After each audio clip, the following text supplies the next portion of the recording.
Girl, you are black as hell. That's not exactly what the woman perched in the aisle seat says to me, but it's what I hear as our plane hits a second round of turbulence in half an hour. Even heaven seems annoyed by her incessant yapping about all things relevant to only her. Thank God this flight only has a little more than 2 hours to go. My roommate is too cheery for 6 in the morning. I should be taking my first pee, not listening to a complete stranger with zero sense of boundaries or discretion chattering about social media and current events while casually tossing in how pretty I am for a dark-skinned girl. Make that extra dark, as if I'm not already aware.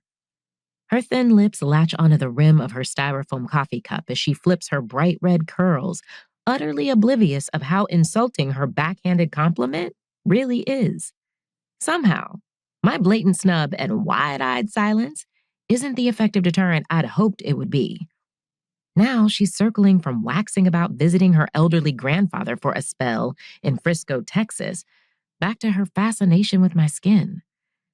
God, I don't have the strength to speak layman's right now. I hope you don't find this rude, but your skin is simply luminous to be so dark. There, I finished for her.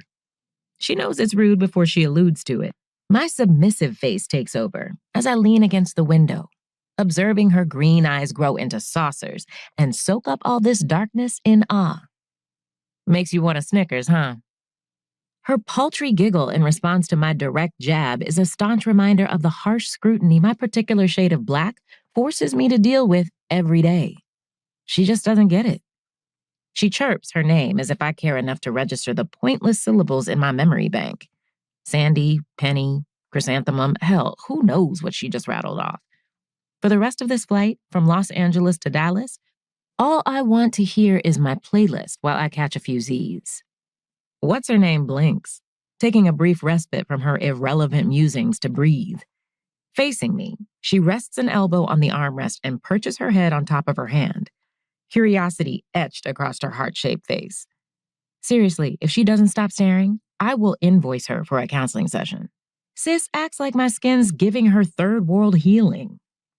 Your braids are so unique, she sings loud enough to provoke the passengers occupying the rows in front of and behind us to indiscreetly investigate for themselves, as if I can't see them squirming in their seats just enough to judge whether her assessment's on point.